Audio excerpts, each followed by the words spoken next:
Ni inkuru dukesha ikinyamakuru igihe.com aho kivuga ko umugabo mu karere ka Burera yabyaye umwana w'umuhungu amwita amazina ya perezida w'Uburusiya Vladimir Vladimirovich Putin. Abaganga banga kuyandika mu gitabo kirangamimerere kugeza ubwo hamagaye inzego z'umutekano ndetse kugera no mu karere, maze baje babona kwemeza ayo mazina y'umwana Vladimir Vladimirovich Putin. Umugabo yabajije umuganga atese kujya utashaka kwandika amazina y'umwana wanjye, maze umuganga amusubiza agira ati Putin ni umunyagitugu, ni ikihebe, nta kuntu wakwita umwana wawe amazina y'ikihebe.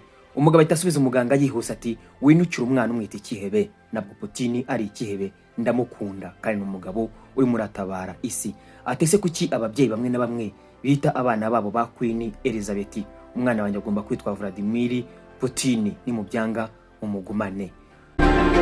Umuganga yisamagara umuyobozi w'ikigo nderabuzima, maze nawe yanga ko amazina yandikwa mu gitabo kirangamimerere, bituma inzego z'umutekano zibizamo kugeza ubwo akarere kabijemo, maze kemeza yuko umubyeyi afite uburenganzira bwo kwita amazina umwana we ashaka. Ngayo nguko rero ubwo umwana kuva uyu munsi yahise yitwa Vladimir Vladimirovich Putin.